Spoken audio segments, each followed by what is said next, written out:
ఆంధ్రప్రదేశ్, తెలంగాణ 2 రాష్ట్రాల విద్యార్థి పరిషత్ కార్యకర్తలు, సభ్యులందరికీ నా నమస్కారం. ఈరోజు ఈ విధంగా ఫేస్‌బుక్ లైవ్‌లో మీ అందరినీ కలుసుకునే అవకాశం లభించినందుకు సంతోషిస్తున్నా. అయితే ఇదొక టెంపరరీ ఫేజ్ మాత్రమే. త్వరలోనే బహుశా ప్రత్యక్షంగా మళ్ళీ మనమందరము కలుసుకునేటట్టు అవకాశం వస్తుందని చెప్పి కూడా ఆశిస్తున్నాను. ఒక విశేష పరిస్థితిలో ఇవాళ మన దేశము, ప్రపంచము కూడా ఉన్నది. కరోనా మహమ్మారి మొత్తము ప్రపంచాన్ని అతలాకుతలం చేస్తున్నది. మిగతా ప్రపంచ దేశాలతో పోల్చినట్లయితే మన దేశము, మన ప్రధానమంత్రి గారి యొక్క ముందు చూపు వల్ల కానివ్వండి, మన ఆరోగ్య రంగానికి చెందినటువంటి డాక్టర్లు కానివ్వండి, నర్సులు కానివ్వండి, పోలీస్ వ్యవస్థ వాళ్ళు కానివ్వండి, వాళ్ళు చేసినటువంటి సేవల కారణంగా కానివ్వండి, వీటన్నిటికీ మించి మన 130 కోట్ల మంది భారత ప్రజలు చూపించినటువంటి ఐకమత్యము, క్రమశిక్షణ, ఒక నిబద్ధత కారణంగా కానివ్వండి, ఈ మహమ్మారి యొక్క ప్రభావం నుంచి ఎక్కువ దెబ్బ తినకుండా బయటపడే పరిస్థితులు ఇవాళ భారతదేశం ఉంది. కొంత మహమ్మారి సంఖ్య పెరుగుతున్న విషయం వాస్తవమైనప్పటికీ కూడా, దాని సంక్రమణ యొక్క నెంబర్స్ రోజు రోజుకి ఎక్కువ అవుతున్నట్టుగా అనిపించిన మాట వాస్తవమైనప్పటికీ కూడా, రేట్ ఆఫ్ రైజ్ ఈరోజు కూడా నియంత్రణలోనే ఉన్నది. అదేవిధంగా ఈ వ్యాధి కారణంగా మరణిస్తున్న వారి సంఖ్య కూడా తక్కువగానే ఉండడము మనకు కొంత మేరకి శాంతి ఉపశమనం కలిగించేటటువంటి విషయం. ఏ ఒక్క వ్యక్తి మరణించినా కూడా అది బాధాకరమైన విషయం అయినప్పటికీ కూడా రేట్ ఆఫ్ క్యాజువాలిటీస్ కూడా మన దేశంలో తక్కువ ఉండడము ఒక విధంగా మనకు కొంత ఉపశమనం కలిగించే విషయం. వ్యాధిని చాలా వరకు మనము కొన్ని ఏరియాస్కే నియంత్రించగలిగాము. ఆ విధంగా నియంత్రించడంలో సఫలీకృతమవడం వెనకాల మన ప్రభుత్వము మోదీ గారి హయాంలో సకాలంలో తీసుకున్న నిర్ణయాలు ముఖ్యమైన కారణం. సకాలంలో మనం లాక్డౌన్ విధించాము. ప్రజలందరినీ కూడా ఆ లాక్డౌన్ పాటించేటట్టు చేయడంలో కూడా కేంద్ర ప్రభుత్వము, రాష్ట్ర ప్రభుత్వాలు అన్నీ కూడా మంచి సహకారాన్ని అందించాయి. ఆ సకాలంలో తీసుకున్న నిర్ణయాల కారణంగా ఇవాళ ఈ మహమ్మారి యొక్క వ్యాప్తిని కొన్ని ప్రాంతాలకి మనం నియంత్రించగలిగాం. ఈ క్రమశిక్షణ, ఈ నిబద్ధత ఇది చూపించని దగ్గరలో తప్పనిసరిగా ప్రమాదం ఇంకా పొంచి ఉన్నది అనే విషయాన్ని మనం మర్చిపోకూడదు. దురదృష్టవశాత్తు తెలంగాణ రాష్ట్రంలో విశేషంగా ప్రభుత్వము ఎంత నిబద్ధతని ఈ విషయంలో చూపించాలో అంత చూపించడం లేదు అనే ఒక అభిప్రాయము చాలా మంది మనసులో ఉన్నది. రాష్ట్ర ప్రభుత్వము టెస్టింగ్స్ యొక్క సంఖ్యను పెంచాలి. కనీసము దేశం యొక్క యావరేజ్తో సమానంగా అక్కడ కూడా టెస్టింగ్స్ జరపాలి. తద్వారా ఈ వ్యాధి వ్యాపించకుండా ఉండేందుకు తగిన జాగ్రత్తలు తీసుకోవాలి అని చెప్పి అందరూ ఆశిస్తున్నారు. మొత్తం మీద రాష్ట్ర ప్రభుత్వాలు, కేంద్ర ప్రభుత్వము కలిసి చేసినటువంటి సమిష్టి ప్రయత్నం కారణంగా ఈరోజు ఈ కరోనా మహమ్మారి నుంచి మనము బహుశా రాబోయే కొద్ది వారాలలో మరీ ఎక్కువ ప్రభావితం కాకుండా బయటపడే అవకాశం ఉన్నది. ఒకే ఒక్క స్టాటిస్టికల్ డీటెయిల్ చూసినట్లయితే మనము ఎంత ఒక విధంగా సురక్షితంగా ఉన్నాము అనేది మనకు అర్థమవుతుంది. ఈ రోజున భారతదేశంలో కరోనా వ్యాధిగ్రస్తులు పాజిటివ్గా కరోనా వ్యాధిగ్రస్తులు అయినటువంటి వారి సంఖ్య దాదాపు 1 లక్షకు మించి ఉన్నది. అదే అమెరికాలో కరోనా వ్యాధి కారణంగా మరణించిన వారి సంఖ్య దాదాపు 1 లక్ష ఉన్నది. ఈ ఒక్క స్టాటిస్టికల్ పాయింట్ ఆధారంగా మనం అర్థం చేసుకోవచ్చు, మనము తప్పనిసరిగా మిగతా దేశాలతో పోల్చినట్లయితే కొంత మేరకు సురక్షితంగానే ఉన్నాము అని చెప్పి. ఈ కరోనా మహమ్మారి నుంచి తొందరగానే బయటపడాలి అని మన అందరము కోరుకుంటున్నాము. మన ప్రభుత్వాలు కృషి చేస్తున్నాయి. ఈ హెల్త్ కేర్ క్రైసిస్ నుంచి దేశము రాబోయే రోజుల్లో బయటపడుతుంది. అయితే దాని తర్వాత మరొక క్రైసిస్‌ని మనం ఫేస్ చేయబోతున్నాము. మనమే కాదు, మొత్తం ప్రపంచమంతా ఫేస్ చేయబోతున్నది. అది ఎకనామిక్ క్రైసిస్. ఆర్థిక రంగంలో ఒక సంక్షోభము ప్రపంచంలోని అన్ని దేశాలు కూడా ఎదుర్కోబోతూ ఉన్నాయి.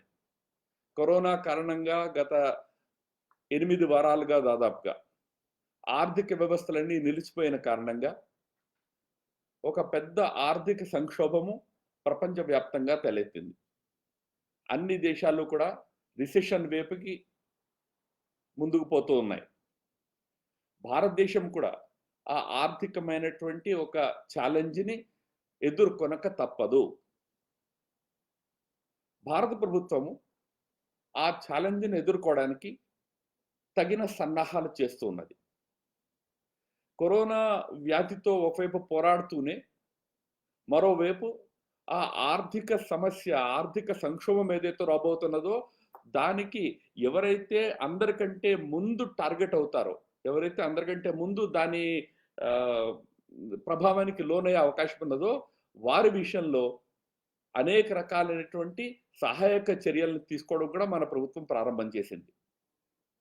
మీ అందరికీ గుర్తుండొచ్చు, 1,75,000 కోట్ల రూపాయల సంక్షేమ పథకాల మొదటి ప్రతిపాదనని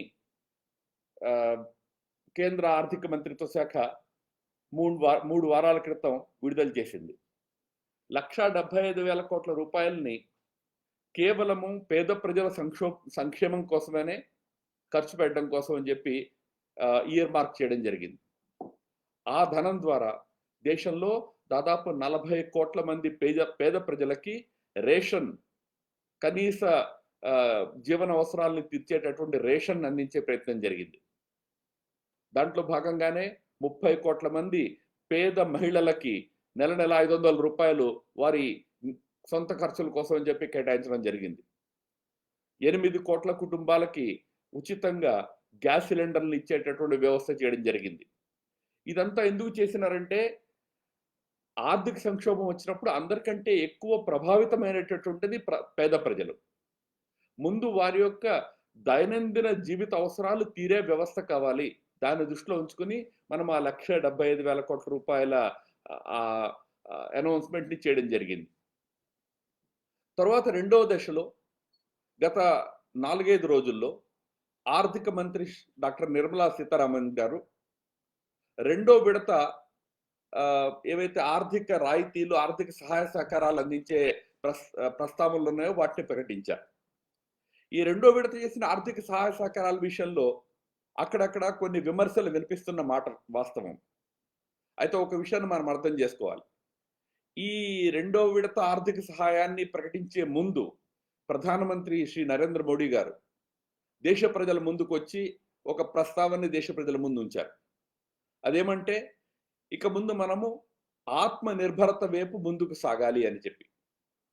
ఆత్మ నిర్భరత అంటే మన కాళ్ళ మీద మనము నిలబడి మన ఆర్థిక వ్యవస్థల యొక్క పునాదులని పటిష్టం చేసుకోవాలి. ప్రతి చిన్న విషయానికి ఇతర దేశాల వైపు చూసే పరిస్థితి ఉండకూడదు.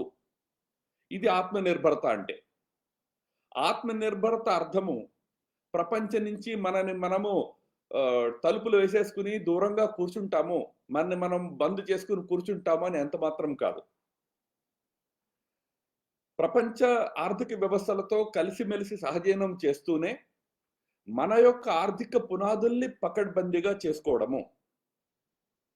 దీని వెనకాల కారణం ఏమంటే రాబోయే రోజుల్లో ప్రపంచంలో ఒక నూతనమైనటువంటి వైశ్విక వ్యవస్థ ఏర్పడబోతున్నది.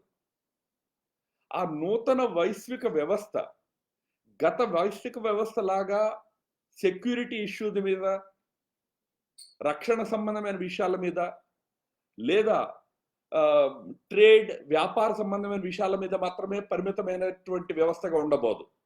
ఎందుకంటే కరోనా వైరస్ కారణంగా ఇవాళ దేశాలు ఎలాగైతే మనం ఆత్మనిర్భరత గురించి మాట్లాడుతున్నామో ప్రపంచంలో అనేక దేశాలు తమ లోపల వైపుకు తిరిగి ఐ మీన్ ఒక విధంగా తమ ఆర్థిక వ్యవస్థల వైపు స్వయంగా తమ కాళ్ళ మీద నిలబడే ప్రయత్నాన్ని అనేక దేశాలు చేస్తూ ఉన్నాయి. కనుక రాబోయే రోజుల్లో ఈ international trade, international security issues ఇవి ఉన్నప్పటికీ కూడా వీటికంటే ప్రధానమైనటువంటి ఇతర విషయాలు ప్రపంచం ముందుకు రాబోతున్నాయి. ఉదాహరణకి క్లైమేట్ చేంజ్ ఇష్యూస్, పర్యావరణానికి సంబంధించిన ఇష్యూస్ రాబోయే రోజుల్లో ప్రధాన పాత్ర పోషించబోతున్నాయి. ఇప్పుడు ఈ వైరస్ ఎక్కడి నుంచి వచ్చింది, జంతువుల నుంచి వచ్చిందా, మనం ఎటువంటి జంతువులతో ఏ విధంగా వ్యవహరిస్తున్నాము, ఇటువంటి అనేక ప్రశ్నలు రాబోతున్నాయి. ఆల్రెడీ మీరు పేపర్లో చదివి ఉంటారు. ప్రపంచంలో చాలా మంది అసలు నాన్ వెజ్ తినడమే మానేస్తున్నారు. నాన్ వెజ్లో ఏదో తప్పు ఉందని నేను చెప్పడంలే, బట్ జీవన శైలి మారుతున్నది, ప్రకృతితో వ్యవహరించే పద్ధతి మారుతున్నది, పర్యావరణ సంబంధమైన విషయాలు రాబోయే రోజుల్లో డామినేట్ చేసే అవకాశం ఉన్నది. ప్రపంచంలో క్లైమేట్ చేంజ్ ఇష్యూస్ డామినేట్ చేసే అవకాశం ఉన్నది. ఎటువంటి ఎనర్జీ రిసోర్సెస్ ని వాడతాము, పెట్రోలియం ప్రొడక్ట్స్ బేస్డ్ ఎనర్జీని వాడతామా, లేదు నాన్ కన్వెన్షనల్ రెన్యూవబుల్ ఎనర్జీస్ వైపు వెళ్తామా అనే విషయంలో కూడా ప్రపంచంలో చాలా పెద్ద మార్పు రాబోతున్నది. అదేవిధంగా హెల్త్ కేర్, ముఖ్యంగా ఈ కరోనా వైరస్ యొక్క ఈ ప్రతాపము చూసిన తర్వాత ప్రపంచవ్యాప్తంగా ప్రజలందరికీ అర్థమైంది హెల్త్ కేర్ విషయంలో మనము ఇంకా చాలా చేయవలసి ఉన్నది. ఇటువంటి సంక్షోభం వచ్చినప్పటికీ ఇవాళ ప్రపంచం అల్లల్లాడిపోయింది. ఎట్లా ఎదుర్కోవాలో ప్రపంచానికి అర్థం కాలే. గొప్ప గొప్ప దేశాలు అనుకునేటటువంటి అమెరికా లాంటి దేశాలు ఒక అసహాయ స్థితిలో నిలబడిపోయినాయి.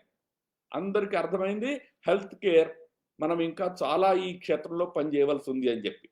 కాబట్టి రాబోయే రోజుల్లో హెల్త్ కేర్ ప్రపంచంలో ఒక పెద్ద విషయం కాబోతున్నది. హెల్త్ కేర్ అంటే కేవలము వైరస్లు వచ్చినప్పుడు చేసే విషయం కాదు.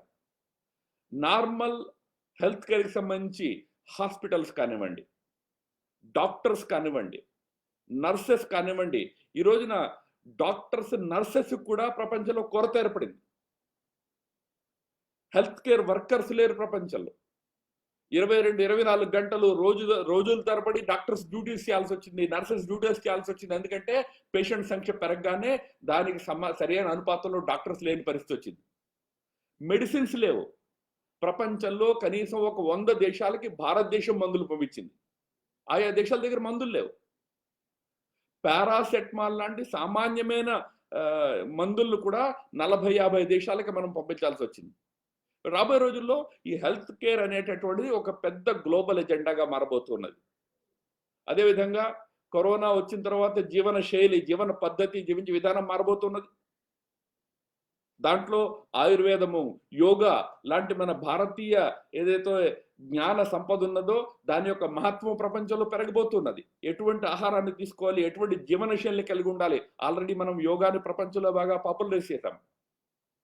ఆయుర్వేదం కూడా అదే విధంగా పాపులరైజ్ కాబోతున్నది. వీటితో పాటుగా టెక్నాలజీ యొక్క పాత్ర పెరగబోతున్నది. ఇప్పుడు మనం చూసాం సోషల్ డిస్టెన్సింగ్ అని. సోషల్ డిస్టెన్సింగ్ అనే ఒక వ్యవస్థ రాగానే మనము కార్యకర్తలతో మాట్లాడుకోవడం కూడా ఈ టెక్నాలజీ ద్వారా చేస్తున్నాం. ఈ కేవలం 2 నెలల కాలంలో ఆన్లైన్ కమ్యూనికేషన్ ప్లాట్ఫామ్స్ ఒక 10-12 కొత్త ప్లాట్ఫామ్స్ వచ్చేసాయి. ఇవాళ మనం ఫేస్బుక్ ద్వారా మాట్లాడుతున్నాం, కానీ జూమ్ వచ్చింది, సిడిఎక్స్ ప్లాట్ఫామ్స్ వచ్చినాయి, గో టు మీటింగ్స్ అని ఒక ప్లాట్ఫామ్ వచ్చింది, బ్లూ జీన్స్ అని వచ్చింది, అనేకమైన కొత్త వ్యవస్థలు వచ్చేసినాయి. ఇప్పుడు మనం ఒకరితో ఒకళ్ళం టెక్నాలజీ ద్వారా మాట్లాడుకుంటూ ఉన్నాం. టెక్నాలజీ యొక్క రోల్ పెరగబోతున్నది, ఫ్యాక్టరీస్లో పెరగబోతున్నది. సోషల్ డిస్టెన్స్ కారణంగా ప్రజల దగ్గరికి ఒకళ్ళ దగ్గర ఒకళ్ళు నిలబడి పనిచేసే పరిస్థితి ఉండదు. ఆర్టిఫిషియల్ ఇంటెలిజెన్స్ యొక్క రోల్ పెరుగుతుంది. యంత్రాల ద్వారా పనులు చేయించే పరిస్థితి పెరుగుతుంది. ఈ అన్ని రంగాలు ఏవైతే నేను ఇప్పుడు మీకు ప్రస్తావించానో వీటన్నిటిలో India is going to be a leader. Climate change లో మనం ఆల్రెడీ మన ప్రధానమంత్రి గారు ప్రపంచంలోనే ఒక లీడర్షిప్ రోల్లో ఉన్నారు. హెల్త్ కేర్ లో మనము చాలా ముందున్నాం. అండ్ మన దగ్గర ఈ ఆయుర్వేదము, యోగా, ఆయుష్ అని ఏదైతే అంటామో భారతీయ జ్ఞాన సంపద ఉన్నది, ఏదైతే ప్రపంచానికి ఒక మంచి జీవన పద్ధతి యొక్క మార్గదర్శనం చేయగలుగుతున్నటువంటి వ్యవస్థ ఉన్నది. Technology, high technology, artificial intelligence లో కూడా భారతదేశం యొక్క man power, skilled man power చాలా గొప్ప అడ్వాంటేజ్ మన దేశానికి. వీటన్నిటి ఆధారంగా ప్రపంచంలో మనం ఒక పెద్ద రోల్, ఒక గొప్ప రోల్ పోషించవలసిన సమయం రాబోతున్నది. కరోనా వైరస్ తర్వాతి ఫేజ్ లో when these big issues become agenda items in the world, ప్రపంచ ఎజెండాలో ఈ అంశాలు వచ్చినప్పుడు మన యొక్క పాత్ర పెరగబోతున్నది. కానీ అటువంటి పాత్ర వచ్చినప్పుడు దాన్ని పోషించాలంటే ముందు భారతదేశము తన కాళ్ళ మీద తాను నిలబడి ఉన్న ఒక దేశంగా ఉండాలి. ఇవాళ పెద్ద సంఖ్యలో ఈ కరోనా కారణంగా జాబ్ లాసెస్ యొక్క పరిస్థితి ఉన్నది. ఈ జాబ్ లాసెస్ కారణంగా యువతలో అసంతృప్తి నిర్మాణమయ్యే అవకాశం ఉన్నది. కాబట్టి అర్జెంట్ ప్రయారిటీ జాబ్ క్రియేట్ చేయాలి. మన యువకులు అసంతృప్తికి గురయ్యి రేపు ఆందోళనలు చేస్తూ, రోడ్ల మీద ఆందోళనలు చేస్తూ, దేశంలో శాంతి భద్రతల పరిస్థితులు ఏర్పడుతూ ఉంటే ప్రపంచంలో మనం ఏమైనా రోల్ ప్లే చేయగలుగుతామా? కాబట్టి మన ఇంటి ఆర్థిక వ్యవస్థను కూడా చక్కదిద్దుకోవాల్సిన అవసరం ఉన్నది. దానిలో మొదటి ప్రయారిటీ ఎట్లాగైతే పేద ప్రజలకి నిత్య అవసరమైనటువంటి వ్యవస్థలను కల్పించడం అని మనం భావించామో, దానికోసం దాదాపు 2 లక్షల కోట్ల రూపాయలు కేటాయించామో, అదేవిధంగా రెండో ప్రయారిటీగా మనము ఈ జాబ్ లాసెస్ ని నియంత్రించడము, జాబ్ క్రియేషన్ ని ప్రోత్సహించడము, దీన్ని రెండో ప్రయారిటీగా తీసుకున్నాం. అందుకోసమే మొన్న ఆర్థిక మంత్రి 20 లక్షల కోట్ల ప్యాకేజ్ ఏదైతే అనౌన్స్ చేశారో దాంట్లో 2 ఫీల్డ్స్ కి పెద్దపీట వేశారు. ఒకటి అగ్రికల్చర్కి అనేక రకాలైన ప్రోత్సాహకాలను ఇచ్చారు. 1,00,000 కోట్ల రూపాయలతో అగ్రికల్చర్ ఇన్ఫ్రాస్ట్రక్చర్ ని నిర్మాణం చేసి కాంట్రాక్ట్ ఫార్మింగ్ కూడా ప్రోత్సహించే ప్రయత్నం చేస్తున్నాము. ఎందుకని చేస్తున్నాము? మన దేశంలో టోటల్ ఎంప్లాయ్మెంట్ లో 44% ఎంప్లాయ్మెంట్ అగ్రికల్చర్ ఫీల్డ్ లో వస్తున్నది. ఇవాళ అగ్రికల్చర్ ఫీల్డ్ లో ఉండేటువంటి ఎంప్లాయ్మెంట్ అది లాభదాయకమైన ఎంప్లాయ్మెంట్ కాదు. ఒకప్పుడు బతకలేక బడిపంతులు అనేవారు, ఇప్పుడు బతకలేక వ్యవసాయం. ఇవాళ బడిపంతులు, టీచర్కి మంచి శాలరీ వస్తున్నది, కానీ వ్యవసాయం చేసే వ్యక్తి, వ్యవసాయం మీద ఆధారపడి ఉన్న వారికి చాలా తక్కువ ఆదాయం వస్తున్నది. కనుక వ్యవసాయ రంగాన్ని పటిష్టం చేయాలి. దాంట్లో కాంట్రాక్ట్ ఫార్మింగ్ లాంటి వ్యవస్థలను తీసుకొచ్చి దానికి అవసరమైనటువంటి ఇన్ఫ్రాస్ట్రక్చర్ అంటే గ్రామ స్థాయి వరకు markets, godowns, cold storages, supply chains, trucks, motor vehicles, ఈ అన్నిటి వ్యవస్థల్ని, దీన్ని అగ్రికల్చర్ ఇన్ఫ్రాస్ట్రక్చర్ ని నిర్మాణం చేయడము. దానికోసం 1,00,000 కోట్లు ఇచ్చినాం. ఎందుకంటే ఒకసారి అగ్రికల్చర్ని కనుక మనం స్ట్రెంగ్థెన్ చేసినట్లయితే ఇండియాలో, దాని మానానికి దాన్ని వదిలేయకుండా దాన్ని పటిష్టం చేసినట్లయితే 40-45% మన ప్రజలకి తగిన ప్రాపర్ ఎంప్లాయ్మెంట్ మనం ఇవ్వగలుగుతాం. రెండో ఫీల్డ్ ఈ 44% అగ్రికల్చర్ పోగా మిగిలిన 56%లో 70%, మిగిలిన ఎంప్లాయ్మెంట్ లో 70% ఎంఎస్ఎంఈస్ ఇస్తాయి. Micro, small and medium enterprises. వీటికైతే పెట్టుబడి 5 లక్షల రూపాయల నుంచి 50 కోట్ల రూపాయల వరకు ఉంటుందో, ఈ కంపెనీలు మన దేశంలో 70% ఎంప్లాయ్మెంట్ ని ఇస్తూ ఉన్నాయి. ఇప్పుడు మీరు మైగ్రెంట్ వర్కర్ అనే ఒక వివాదాన్ని వింటూ ఉన్నారు. ఈ మైగ్రెంట్ వర్కర్స్ లో అధిక శాతము, దాదాపు 90% మైగ్రెంట్ వర్కర్స్ ఎంఎస్ఎంఈ ఫీల్డ్ లో పనిచేస్తూ ఉంటారు. ఇవాళ ఈ 2 నెలల లాక్డౌన్ కారణంగా ఎంఎస్ఎంఈ ఫీల్డ్ బాగా దెబ్బతిన్నది. వెన్ ఐ సే ఎంఎస్ఎంఈ, ప్రధానమంత్రి మోదీజీ 2014లో పవర్లోకి వచ్చిన తర్వాత మనం స్టార్టప్ ఇండస్ట్రీని పెద్దగా ప్రోత్సహించాం. లక్షల సంఖ్యలో స్టార్టప్స్ మన దేశంలో నిర్మాణమైనాయి. వాటికి బోళంత బ్యాంక్ సపోర్ట్ లభించింది. Startup India, standup India schemes కింద బోళంత సపోర్ట్ లభించింది. 5-10 మంది అటువంటి ఎంప్లాయీస్ తీసుకుని స్టార్టప్స్ వాళ్ళకి జాబ్స్ క్రియేట్ చేసినాయి. ఆ స్టార్టప్స్ అన్ని కూడా వాళ్ళ దెబ్బతిన్నాయి. ఆ స్టార్టప్ ఇండస్ట్రీ, ఎంఎస్ఎంఈ ఇండస్ట్రీ ఏదైతే 70% జాబ్ క్రియేషన్ చేస్తున్నదో ఆ ఇండస్ట్రీ కోసం ఇవాళ కొత్త ప్యాకేజీలో 4 నుంచి 4.5 లక్షల కోట్ల రూపాయలు మనం కేటాయించాం. ఎందుకంటే ఆ ఇండస్ట్రీకి సపోర్ట్ చేసినట్లయితే ఈ మూతబడుతున్న స్మాల్ ఇండస్ట్రీస్ మళ్ళీ తిరిగి పనిచేయడం మొదలుపెట్టినట్లయితే ఇవాళ నేను చెప్తున్నటువంటి ఈ మైగ్రెంట్ వర్కర్స్ ఎవరైతే ఉన్నారో ఈ జాబ్ లాసెస్ ఏవైతే ఉన్నాయో వాటిని మనం ఆపగలుగుతాము. అది చాలా అవసరము. ఇవాళ మైగ్రెంట్ వర్కర్స్ విషయంలో ఒక విషయం మీకు ప్రస్తావిస్తాను, మీ ముందు ప్రస్తావిస్తాను. నేను కొన్ని వేల సంఖ్యలో కొద్దిమంది మన మైగ్రెంట్ వర్కర్స్ అనేక రాష్ట్రాల నుంచి రైళ్లలో, బస్సుల్లో దురదృష్టవశాత్తు చాలా సందర్భాల్లో కాలినడకను కూడా వాళ్ళ ఊళ్ళకి బయలుదేరారు. ఇది చూసి మనం అందరం బాధపడ్డాం. వాళ్ళకి అటువంటి అసౌకర్యం కలిగినందుకు ప్రధానమంత్రిగా స్వయంగా చేతులెత్తి నమస్కరించి క్షమాపణ కోరుకున్నారు. మనము లాక్డౌన్ చేయడం అనివార్యమైంది. ఆ రోజున లాక్డౌన్ చేసి ఉండకపోతే మన పరిస్థితి కూడా ఇవాళ అమెరికాలాగా ఉండేది.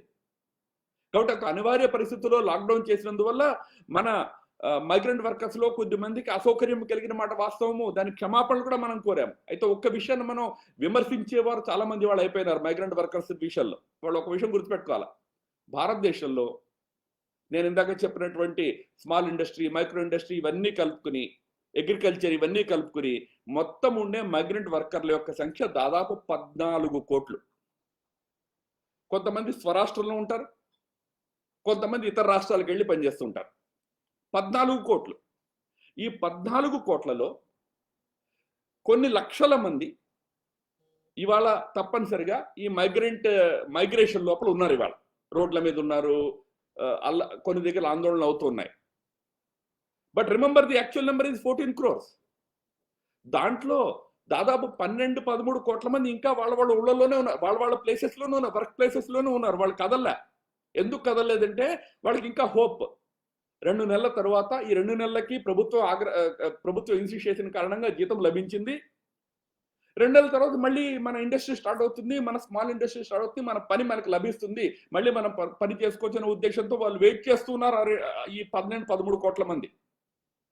మనము రోడ్ల మీదకి వచ్చి తమ ఊళ్ళకి తిరిగి వెళ్ళాలనుకుంటున్నటువంటి కొన్ని లక్షల మంది గురించి ఆలోచిస్తున్నామో అది ఆలోచించాలి, చాలా అవసరము. ఎవరైతే వాళ్ళ ఊళ్ళకి వెళ్ళాలనుకుంటారో వాళ్ళని సురక్షితంగా వాళ్ళ ఊళ్ళకి పంపించాలి. దానికోసం ప్రభుత్వం అన్ని వ్యవస్థలు చేస్తూ ఉన్నది. మొదటి 20 రోజుల తర్వాత బస్సులు ఏర్పాటు చేసినాము, ట్రైన్స్ ఏర్పాటు చేసినాము. రాష్ట్ర ప్రభుత్వాల సహాయ సహకారాలు దగ్గర ఇందులో రాష్ట్రము కేంద్రము కలిసి పనిచేయాల్సి వస్తుంది. కొన్ని రాష్ట్రాలు ఈ మైగ్రెంట్ వర్కర్స్ ని వెనక్కి తీసుకోవడానికి రిఫ్యూజ్ చేసేసినాయి. కేంద్రము రైళ్లు ఇస్తామంటే కూడా మాకు వద్దు, మేము తీసుకోము, వాళ్ళు వస్తే మా దగ్గర కరోనా పెరుగుతుందని అడ్డుపెట్టినాయి. అటువంటి కారణాల కారణంగా కొన్ని రాష్ట్రాలకి మైగ్రెంట్ వర్కర్స్ ని పంపించలేకపోయినాము. కానీ ఎక్కడైతే రాష్ట్రాలు అంగీకరించినాయో అక్కడ లక్షల సంఖ్యలో మైగ్రెంట్ వర్కర్స్ ని ఇవ్వడం మనం వెనక్కి పంపిస్తూ ఉన్నాము. కానీ రిమెంబర్ వన్ థింగ్, మొత్తము 14 కోట్ల మంది వాళ్ళ ఊళ్ళకి వెళ్ళడం మొదలు పెడితే భారతదేశం పరిస్థితి ఎలా ఉంటుందో ఒకసారి ఊహించండి. మీరందరూ చదువుకున్న యువతులు ఇవాళ కొన్ని లక్షల మంది బయటకు వస్తేనే ఇంత మనము అవ్యవస్థని చూస్తూ ఉన్నామే. మరి ఆ మిగిలిన 13 కోట్ల మంది బయలుదేరితే, కాబట్టి ఆ 13 కోట్ల మంది బయలుదేరకుండా ఉండడం కోసం అని చెప్పి ప్రభుత్వం వెంటనే చర్యలు తీసుకోవాల్సి ఉన్నది. దానికోసమని ఈసారి ఆర్థిక మంత్రి గారు ప్రకటించిన ప్యాకేజీలో ఎంఎస్ఎంఈస్, అగ్రికల్చర్ వీటికి పెద్దపీట వేశాం. కొంతమంది చెప్తూ ఉన్నారు కాంగ్రెస్ నాయకులు, ఇతర ప్రతిపక్షాల నాయకులు, మీరు అందరికీ 5,000 రూపాయలు ఇచ్చేసేయాలని. ఫర్ దేర్ ఇన్ఫర్మేషన్, చాలా మంది మైగ్రెంట్ వర్కర్స్ కి వాళ్ళు ఏ రాష్ట్రానికి చెందిన వారో ఆ రాష్ట్ర ప్రభుత్వాలు 1,000 రూపాయల నుంచి మొదలుపెట్టి 5,000 రూపాయల వరకు ఆల్రెడీ ఇచ్చున్నాయి. నాకు తెలుసు అస్సాం గవర్నమెంట్ ఇచ్చింది, నాకు తెలుసు యూపీ గవర్నమెంట్ ఇచ్చింది, అనేక గవర్నమెంట్స్ ఇచ్చున్నాయి. కానీ అది పర్మనెంట్ సొల్యూషనా? తప్పనిసరిగా వారి కోసం ఇప్పుడు కూడా మనం మళ్ళీ రెండో విడత అనౌన్స్ చేసిన ప్యాకేజీలు కూడా మళ్ళీ వాళ్ళకి రేషన్ ఇచ్చే వ్యవస్థను మనం చేశాము. వారిని ఫ్రీగా వాళ్ళ ఊళ్ళకి పంపించే వ్యవస్థ చేశాము. 85% ఖర్చు రైల్వేస్ భరించింది, 15% రాష్ట్ర ప్రభుత్వాలు స్వయంగా భరించాయి. వాళ్ళు ఊరికి వెళ్ళిన తర్వాత కూడా ఇప్పుడు మళ్ళీ కొత్త ప్యాకేజీలో వాళ్ళకి మళ్ళీ ఇబ్బంది ఊర్లో కలగకుండా ఉండడం కోసం అని చెప్పి మన్రేగా పథకం కింద 300 కోట్ల మ్యాండేట్స్ ని మనం ఎక్స్టెండ్ చేసి ఇప్పుడు 300 కోట్ల మ్యాండేట్స్ చేసాం మన్రేగాని. దానికోసమని 1,000 కోట్ల రూపాయలు అదనంగా కేటాయించాం. కాబట్టి వాళ్ళు ఊళ్ళకి వెళ్ళిపోయిన తర్వాత ఒక 3 నెలలు 4 నెలలు ఊళ్ళో ఉంటే వాళ్ళకి అవసరమైనటువంటి రోజువారీ ఏదైతే భృత్యం లభించాలో దాన్ని లభించడానికి కూడా మనం వ్యవస్థ చేశాం. మీరు జేబులో పెట్టలేదు, అని ఏదైతే ఆరోపణ ఉన్నదో ఇది హాస్యాస్పదమైన ఆరోపణ. ప్రభుత్వం ఎందుకని ఎంఎస్ఎంఈస్కి ప్రాధాన్యత ఇచ్చిందంటే వాళ్లే పర్మనెంట్ గా జాబ్స్ ని కాపాడగలుగుతారు. దానికోసం మనం వారికి పెద్దపీట వేశాం. ఒకసారి జాబ్ క్రియేషన్ జరిగినట్లయితే, మన జాబ్ ప్రొటెక్షన్ ఏర్పడినట్లయితే మన యువకులు మళ్ళీ తమ యొక్క వృత్తుల్ని చేసుకుంటూ జీవనోపాధిని సక్రమంగా కొనసాగించగలుగుతారు. దాంతో పాటుగా అనేక ఇతర రంగాల లోపల స్వావలంబన, మనము మన వ్యవస్థల్ని పటిష్టం చేసుకోవాలా అనే విషయంలో ప్రభుత్వం ఇవాళ చర్యలు తీసుకుంటున్నది. మనకి కరోనా వచ్చినప్పుడు అర్థమైంది, డాక్టర్లు తోడుకునే గౌన్లు కూడా ఇండియాలో మనం తయారు చేయట్లే. ఇండియాలో ఇన్ని వేల మంది డాక్టర్లు ఉన్నారు, వందల కొద్ది వేల కొద్ది హాస్పిటల్స్ ఉన్నాయి, లక్షల సంఖ్యలో డాక్టర్లు ఉన్నారు. వాళ్ళు తోడుకోవడానికి గౌన్ కూడా మనం విదేశాల నుంచి ఇంపోర్ట్ చేసుకుంటూ ఉన్నాం. మనకు అదే బాగుంది, అలవాటైపోయింది. మన దగ్గర డబ్బులు ఉన్నాయి, ఇంపోర్ట్ చేసుకోవడము, ఇంపోర్టెడ్ ప్రొడక్ట్స్తో మన జీవితాన్ని గడపడం. ఇంపోర్ట్స్ తప్పని నేను అనడంలే, కానీ అలా ఇంపోర్ట్స్ మీదనే డిపెండ్ అయితే ప్రపంచంలో కొన్ని దేశాలు ఉన్నాయి అలాగే ఇంపోర్ట్స్కి అలవాటు పడిపోయి రెంటియర్ ఎకానమీస్ అంటారు. రెంటియర్ ఎకానమీస్ అయిపోయి కొద్ది రోజులకి ఆ ప్రోడక్ట్స్ ఖతమయ్యేటప్పటికి వాళ్ళు ఏమీ గత్యంతరం పరిస్థితుల్లో ఇవాళ దివాళా తీస్తున్నారు. కనుక అనేక విషయాల్లో మనం మన కాళ్ళ మీద మనం నిలబడాలి. ఇప్పుడు అదే సమయంలో మన ఆర్థిక వ్యవస్థల్లో మన పటిష్టతని గ్రాస్ రూట్స్ నిర్మాణం చేసుకుని మనము ప్రపంచంలో మనకంటూ ఏదైతే రోల్ ఇవాళ కట్అవుట్ అయి ఉన్నదో ఆ రోల్ను పోషించేందుకు మనం సన్నద్ధం కావాలి అనే ఉద్దేశంతో స్వావలంబి భారత్, ఆత్మనిర్భర్ భారత్ అనే విషయంలో ప్రధానమంత్రి గారు ఇన్సిస్ట్ చేసి చెప్తూ ఉన్నారు. స్వావలంబి భారత్, ఆత్మనిర్భర్ భారత్ అంటే అది ప్రభుత్వం క్రియేట్ చేస్తుందనే భ్రమ కూడా మనకు ఉండకూడదు. మనము ఈ దేశపు పౌరులుగా భారతదేశము తన కాళ్ళ మీద తాను నిలబడడానికి నేనేం చేయగలుగుతాను అని ప్రతి ఒక్క యువకుడు యువతి వాళ్ళు ఆలోచించాలి. ప్రభుత్వం అనేక రకాలైన ఆఫర్స్ ఇస్తున్నది. అనేక రంగాల్లో ఇప్పుడు కొత్తగా మళ్ళీ ప్రభుత్వం ఇప్పుడు మొన్న రిలీజ్ చేసిన ప్యాకేజీలో అనేక రంగాలను మళ్ళీ ప్రైవేట్ ఇన్వెస్ట్మెంట్కి ఓపెన్ చేసింది. ప్రైవేట్ ఇన్వెస్ట్మెంట్కి ఓపెన్ చేయడం అంటే ఇన్వెస్టర్ ముందుకు వచ్చి ఇన్వెస్ట్ చేసినట్లయితే ఆ రంగాల లోపల ఎంప్లాయ్మెంట్ జనరేషన్ జరుగుతుంది, దేశపు ఆర్థిక పరిస్థితి మరింత స్ట్రాంగ్ అవుతుంది. ఎలాగైతే కరోనా యొక్క హెల్త్ కేర్ సంక్షోభం నుంచి మన యొక్క డిసిప్లిన్, కమిట్మెంట్ కారణంగా తక్కువగా ప్రభావితమై బయటకు వచ్చామో అదే విధంగా రేపు రాబోయే ఆర్థిక సంక్షోభం నుంచి కూడా మనం ఇదే డిసిప్లిన్, ఇదే యూనిటీ, ఇదే ట్రస్ట్ ఇన్ మోడీ గవర్నమెంట్ ని చూపించి తొందరగా మనం బయటకు రాగలిగినట్లయితే, 1-2 సంవత్సరాల్లో మనం ఈ ఆర్థిక సంక్షోభం నుంచి బయటకు రాగలిగినట్లయితే, ఈ మార్గంలో మన కాళ్ళ మీద మనం నిలబడి ఒక ఆత్మ నిర్భర్ భారతంగా మనం కనుక నిలబడగలిగినట్లయితే ప్రపంచంలో 21వ శతాబ్దంలో భారతదేశము మొత్తము ప్రపంచానికి మార్గదర్శనం చేసే స్థితిలో నిలబడుతుంది అనే విషయంలో ఏమాత్రం సందేహం లేదు. ఇంట గెలవకుండా రచ్చ గెలవలేం. ప్రపంచంలో మనకి మంచి అవకాశం ఉన్నది, కానీ దేశం లోపల మన పరిస్థితిని మనం సక్రమంగా పెట్టుకోవాలి. ఇవాళ దేశంలో మత సామరస్యం, విభిన్న మతాల ప్రజల మధ్య సుహృద్భావన, దీన్ని కూడా మనం కాపాడవలసిన అవసరం ఉన్నది. అనేక రకాలైన అపోహలు, అనేక రకాలైనటువంటి భ్రమపూర్వకమైన ప్రచారము దేశంలో జరుగుతున్నది. దాని కారణంగా మతాల మధ్య వైమనస్యము, మత సామరస్యము దెబ్బతినేటటువంటి పరిస్థితులు కూడా దేశంలో నిర్మాణం అవుతున్నాయి. మన పొరుగు నుండే పాకిస్తాన్ కానివ్వండి, ఇతర కొన్ని శక్తులు కానివ్వండి, వాళ్ళు కోరుకునేదే ఇది. అండ్ మనం ఒక విషయాన్ని బాగా గుర్తుపెట్టుకోవాలా, మనం సోషల్ మీడియాలో చూసే వీడియోలన్నీ నిజమే అని అనుకోకలే. ఆ వీడియోల్ని తయారు చేసి పంపించే వాళ్ళు కూడా పాకిస్తాన్లోనో మరెక్కడో కూర్చుని ఉన్నారు. ఒక హిందువులను రెచ్చగొట్టే వీడియోలు, ముస్లింలను రెచ్చగొట్టే వీడియోలు తయారు చేయడము, మెసేజెస్ తయారు చేయడము, వాటిని ప్రజల మీద వదిలిపెట్టడము, ఇండియాలో ప్రజల మీద వదిలిపెట్టడము, అవి చూసి మనం రెచ్చిపోవడం, ఇది చాలా పొరపాటు. ఈ ప్రచారాన్ని తిప్పికొట్టాలి. తప్పు ఎవరైనా చేసినట్లయితే తప్పుని సరిదిద్దాలి. కానీ దాని కారణంగా దేశం యొక్క సామరస్యము, దేశం యొక్క సుహృద్భావన, మనము 130 కోట్ల మందిని ఒక కుటుంబము, మనం ఒక దేశము, ఒక జాతి అనే భావన ఎట్టి పరిస్థితుల్లోనూ దెబ్బ తగలకుండా ఉండేటటువంటి పద్ధతిలోనే మనము ఆలోచించాలి. కొద్దిమంది మనసుల్లో కొన్ని ప్రశ్నలు ఉన్నాయి. ఇవన్నీ చేస్తున్నారు కానీ మధ్య తరగతికి చేయట్లేదు. నేను ఇందాక చెప్పిన స్మాల్ మీడియం ఇండస్ట్రీ ఇది అత్యధిక భాగం మధ్య తరగతికే కేటర్ చేస్తుంది. Middle and lower middle class. మధ్య తరగతి అనగానే మనకు ఒకటే గుర్తొస్తుంది, ట్యాక్స్ ఎగ్జంప్షన్స్, ట్యాక్స్ రిబేట్స్. తప్పనిసరిగా మధ్య తరగతి యొక్క ఈ ఈ పరిధిలోకి రానటువంటి మధ్య తరగతి ఎవరైతే గవర్నమెంట్ ఉద్యోగాలు చేసుకుంటూ ఉన్నారో, లేదు స్కూల్స్ లో టీచర్స్ గా పనిచేస్తున్నారో, చిన్న చిన్న వ్యాపారాలు చేసుకునే వాళ్ళలో కూడా చాలా పెద్ద సంఖ్యలో ఈ ఆర్థిక ప్యాకేజ్ యొక్క బెనిఫిట్స్ వాళ్ళకు కూడా లభించబోతున్నాయి. కేవలము ప్రభుత్వ ఉద్యోగాలు, ఇతర పబ్లిక్ సెక్టర్ ఉద్యోగాలు, పెద్ద ఇండస్ట్రీలో ఉండే ఉద్యోగాలు ఉండేటటువంటి వాటిలో ఉండేటటువంటి మధ్య తరగతికి కొన్ని ఆర్థిక పరమైనటువంటి రాయితీలు కావాలనే కోరిక ఉన్నది. ప్రభుత్వం దృష్టికి మనం ఆ విషయాన్ని తీసుకొచ్చాము. మనం అనేక వర్గాలకి బెనిఫిట్ చేసేటటువంటి చర్యలు చేపట్టాము.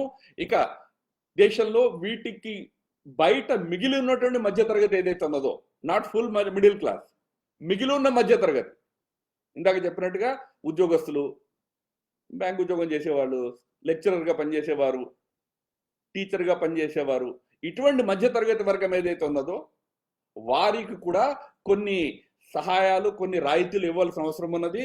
ఎందుకంటే కరోనా ప్రభావం వల్ల దెబ్బతిన్నటువంటి వారిలో ఆ మధ్య తరగతి కూడా ఉన్నది. మనం వ్యాపారస్తులకి వ్యవస్థలు చేసాం, బ్యాంక్స్ ద్వారా రుణాలు వితౌట్ ఎనీ కౌంటర్ గ్యారంటీ కూడా ఇచ్చే ప్రయత్నం చేశాము. ఇతర అన్ని వర్గాలకి చేశాము. ఈ మధ్యతరగతి విషయం కూడా ఆలోచించాలి అనే విషయాన్ని ప్రభుత్వం చెప్పున్నాము. రాబోయే రోజుల్లో మనకి ఆ వర్గానికి కూడా అవసరమైనటువంటి రాయితీల్ని ప్రభుత్వం కల్పిస్తుంది. కాబట్టి ఆత్మనిర్భర భారతం విషయంలో మనము ఒక సంకల్పంతో పనిచేయాలి. స్వదేశీ అనేటటువంటిది ఈ ఆత్మనిర్భర భారతదేశం యొక్క నిర్మాణంలో తొలిమెట్టది. ఎక్కడ ప్రారంభం చేయాలి అంటే స్వదేశీ వస్తువుల వాడకం దగ్గర నుంచి దాన్ని మొదలు పెట్టాలి. అలా మొదలు పెట్టినట్లయితే ఇందాక నేను చెప్పినటువంటి చిన్న కంపెనీలు, micro company, small company, even medium companies, ఇవి గనక భారతదేశంలో నిలదొక్కుకోగలిగినట్లయితే భారతదేశము తనకి తాను ఒక పెద్ద మార్కెట్. ఇక్కడ 60 కోట్ల మంది మధ్యతరగతి ప్రజలు ఉంటారు ఈ దేశంలో. ఇంత పెద్ద మార్కెట్ మొత్తం యూరోప్ కలిపితే లేదు. మొత్తం యూరోప్ యొక్క జనాభా 25-30 కోట్లు. వాళ్ళ మార్కెట్ అంతే. కేవలం భారతదేశం దానికంటే డబుల్ మార్కెట్. కాబట్టి మనము స్వదేశీని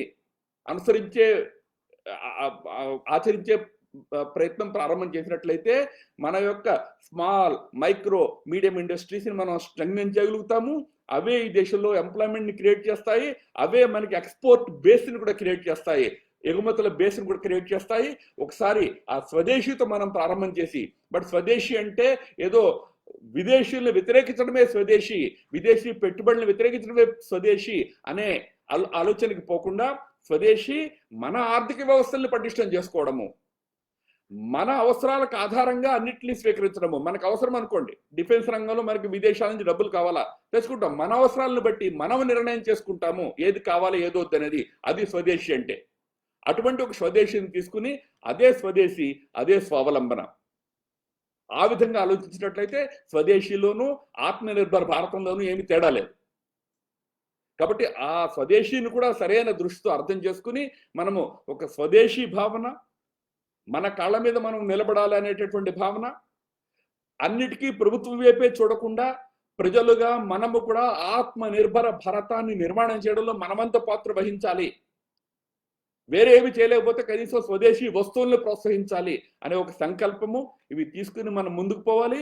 దేశాన్ని ఏ విధంగా అయితే కరోనా యొక్క హెల్త్ కేర్ మహమ్మారి నుంచి ఎంతో సమర్థవంతంగా మోదీ గారి ప్రభుత్వం కాపాడిందో, అంతే సమర్థవంతంగా రాబోయే రోజుల్లో రానున్నటువంటి ఆర్థిక సంక్షోభం నుంచి కూడా మన దేశాన్ని కాపాడడానికి మోడీ గారి ప్రభుత్వం అన్ని రకాల తయారీలు చేస్తున్నది. ఆ ప్రభుత్వం మీద విశ్వాసం ఉంచి మనం ముందుకు వెళ్ళినట్లయితే ఆత్మనిర్భర భారతాన్ని మనం నిర్మాణం చేసుకోగలుగుతాము. అండ్ ఈ సంక్షోభాన్ని ఒక అవకాశంగా మరల్చుకుని ప్రపంచంలోనే ఒక మహత్వపూర్ణమైనటువంటి ఒక రోల్ని నిర్వహించే స్థితికి మన దేశాన్ని మనం రాబోయే 2-3 సంవత్సరాల్లో తీసుకుపోగలుగుతాము అనే ఒక విశ్వాసంతో మనం పనిచేయాలని కోరుతూ ఈరోజు ఈ కాల్లో జాయిన్ అయినటువంటి విద్యార్థి పరిషత్ సోదర సోదరిమణులందరికీ నా హృదయపూర్వక అభినందనలు, ధన్యవాదాలు తెలియజేస్తూ ముగిస్తాను. నమస్కారం.